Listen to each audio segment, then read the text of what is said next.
नमस्कार, आप देख रहे हैं देसित न्यूज़। मैं हूं आपके साथ महेंद्र। दर्शकों, जैसे कि आप देख पा रहे हैं, उत्तराखंड में विधानसभा चुनाव अब नज़दीक आ चुके हैं।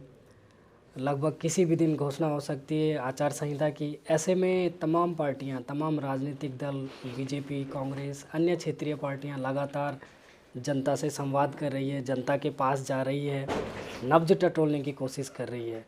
उसी क्रम में आज हम भी पहुंचे हैं उत्तराखंड प्रदेश कांग्रेस के अनुसूचित विभाग के अध्यक्ष आदरणीय राजकुमार जी के कार्यालय में। बहुत बहुत स्वागत करता हूं सर आपका, आदरणीय राजकुमार जी। बहुत बहुत स्वागत करता हूं। नमस्कार नमस्कार, धन्यवाद आपका। राजकुमार साहब, उत्तराखंड में अनुसूचित विभाग को आप लीड कर रहे हैं, इस चुनाव को कैसे देख रहे हैं?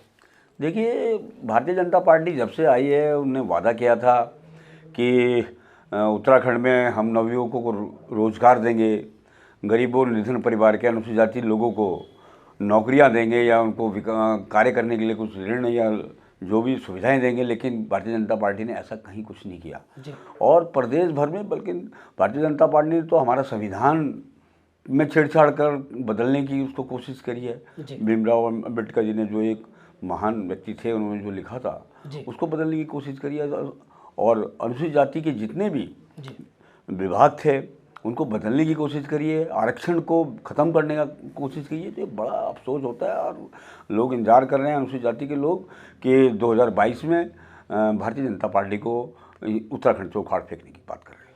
कहीं ना कहीं आप ये आश्वस्त हैं कि उत्तराखंड में कांग्रेस की वापसी होने वाली है? बिल्कुल कांग्रेस की वापसी होने वाली है, क्योंकि भारतीय जनता पार्टी अपने वादे पे खरी नहीं उतरी है। गूंगी बहरी सरकार है, सोई भी सरकार है। लगातार हम लोगों ने धरना प्रदर्शन करके उसको जगाने का काम किया है, घेराव करके उसको जगाने का काम किया है, लेकिन उसकी कानों में अभी तक जून तक नहीं रेंग पा रही है। आपने देखा होगा कोविड कार्यकाल में इतने लोगों की जानें चली गई, लेकिन उन्होंने कोई ऐसी योजना नहीं बनाई जिससे उनके परिवार वालों को कोई बेनिफिट मिल पाए जो कोविड में जाने गई हैं। इसके साथ साथ महंगाई को लेकर आपने देखा होगा, कांग्रेस के ज़माने में 365 रुपये का सिलेंडर मिला करता था गैस का, और आज 1000 रुपये होने जा रहा है। पेट्रोल डीजल के भाव आसमान छू रहे हैं और यहाँ तक कि सरसों का तेल जो 70 रुपये लीटर मिला करता था, आज उसकी स्थिति देखिए 200 से पार कर रहा है। खाद्य पदार्थ लगातार महंगे होते जा रहे हैं।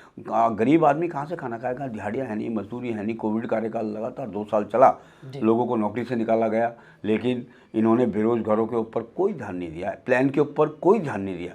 ये सारी मुद्दे हैं, इन्हीं को लेकर हम जनता के बीच में जा रहे हैं। क्या आप इन मुद्दों को, आपने मेरा प्रश्न टेक ओवर कर लिया। मैं यही पूछने वाला था कि जो ये मुद्दे आपने गिनाए, महंगाई की बात करें, तमाम अन्य मुद्दे, क्या इन मुद्दों पर जन समर्थन आपको प्राप्त हो रहा है? आप जनता के बीच जा रहे हैं इनको लेकर?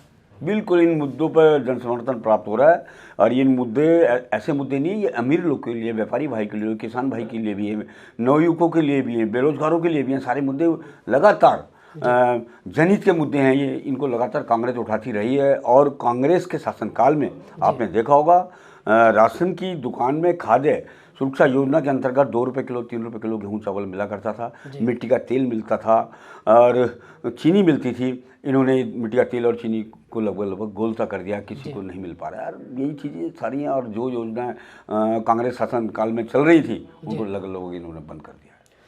आगे बढ़ते हैं, हम बात करते हैं। लगातार उत्तराखंड में चर्चा होती है कि बीजेपी सरकार की बात करें तो मुख्यमंत्री बदलने को लेकर विश्वसनीयता में कमी आई। क्या आपको लगता है कि मुख्यमंत्री के चेहरे बदलने से उनकी छवि में कहीं कोई कमी नज़र आती है, या फिर आपको लगता है कि इनके पास कोई अच्छा राजनीतिक या कोई प्लान नहीं, कोई विजन नहीं है? देखिए, मुख्यमंत्री बदलना स्पष्ट बात है कि मुख्यमंत्री नहीं चल पा रहे हैं। नहीं तो नरेंद्र तिवारी जी, हालांकि कांग्रेस के कार्यकाल में भी मुख्यमंत्री बदले गए। ठीक कह रहे हैं आप, मुख्यमंत्री बदले थे, लेकिन कोई एक तय हुआ था। हमने इतने मुख्यमंत्री कभी नहीं बदले। नरेंद्र तिवारी जी ने पूरे 5 साल चलाए और सेकंड लिस्ट में हमने भले 2.5 साल की एक तय कर दिया था, एक नीति बना दी थी, तो वो तो बदलना ही था।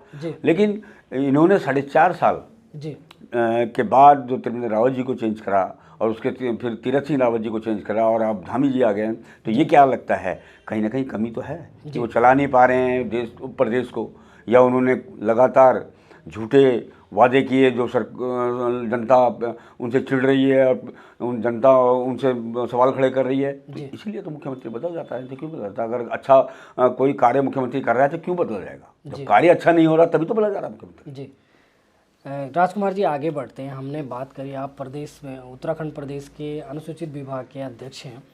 कितने सीटों पर लगभग टिकट फाइनल हो गए हैं? आपने पूरी सीटों का लगभग दौरा किया है, प्रत्येक क्षेत्र में आप गए, कितने सीटों पर आपने लगभग प्रत्याशी फाइनल किए हैं अभी तक?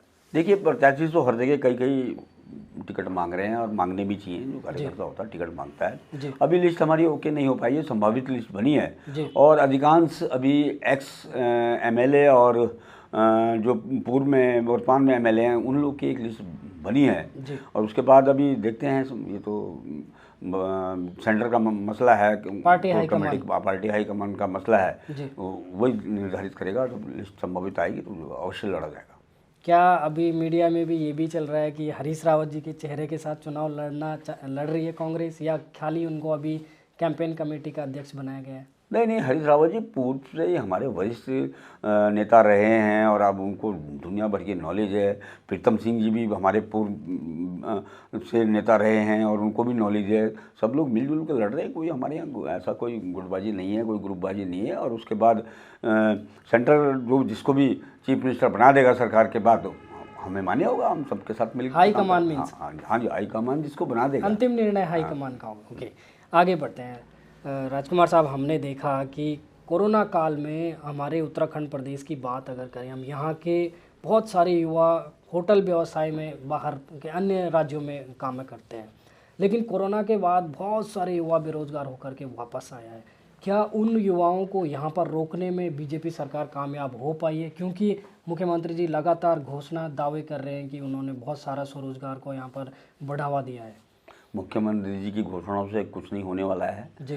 प्लान को रोकने का प्लान होता है, इनको प्लान बनाना चाहिए, रोजगार देना चाहिए। जैसे हमारा उत्तराखंड प्रदेश एक खुशहाल प्रदेश है, टूरिज्म को बढ़ावा अगर वो देते तो ये प्लान क्यों जाते, लोग बाहर क्यों जाते, लोग अलग जगह नौकरी क्यों करते। इतने भाई लोग, इतने होटल लाइन बंद हुई है कोरोना कार्यकाल में। सारे बच्चे हमारे, सारे छोटे भाई, सारे लोग जो जितना भी दिल्ली, बॉम्बे, पूना या अन्य बेंगलोर बड़ी बड़ी जगह इंडस्ट्री में काम करा करते थे, सब बैक हो गए, सब घर वापसी आ गई है। लेकिन यहाँ कोई नौकरी नहीं निकाली गई है और अगर निकाली गई है तो वो अपने बच्चों को, भाई भतीजावाद जो भारतीय जनता पार्टी के बच्चे, उनको दी जाएगी। राजकुमार जी, हमने आपका नाम तमाम पहले भी सुना है। मलिन बस्तियों के मालिकाना हक को लेकर आप लड़ते रहे हैं।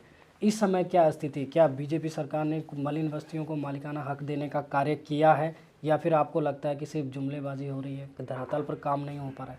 देखिए, मलिन बस्तियों पे हम शुरू से ही काम करते चले आए हैं। वर्ष 1977 से 80 के बीच में स्वर्गीय श्रीमती इंदिरा जी ने आह्वान किया था कि एक गरीब लोगों की बंजर भूमि को आबाद करो।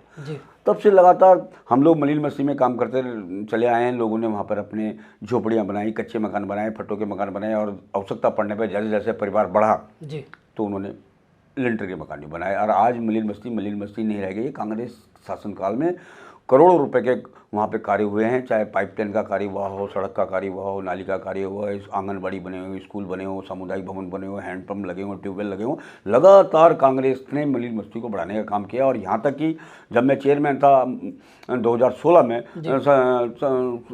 में हमने मलिन बस्ती को मालिकाना देने का भी काम शुभारंभ कर दिया था, लेकिन वर्तमान सरकार ने उसको रोक दिया है और एक अतिक्रमण के नाम पे एक अध्यादेश लाकर सिर्फ 3 साल का अध्यादेश लाए हैं, जो कि मलिन बस्ती वासियों पे तलवार सी लटकी हुई है। वो डरा हुआ है मलिन बस्ती वासी कि इतना पैसा लगाने के बावजूद कब हमारे मकान अतिक्रमण के नाम झद में आ जाएं और टूट जाएं।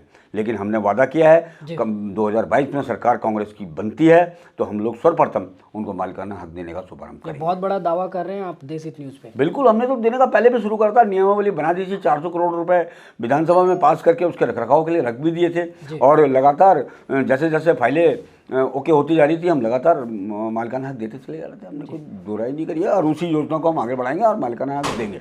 जी, आप ये कहना चाहें, दर्शकों को बताना चाहूँगा, राजकुमार जी ने अभी हमारे कैमरे पर दावा किया है कि यदि बीजेपी की, कांग्रेस की सरकार आती 2022 में तो मलिन बस्तियों को मालिकाना हक दिया जाएगा।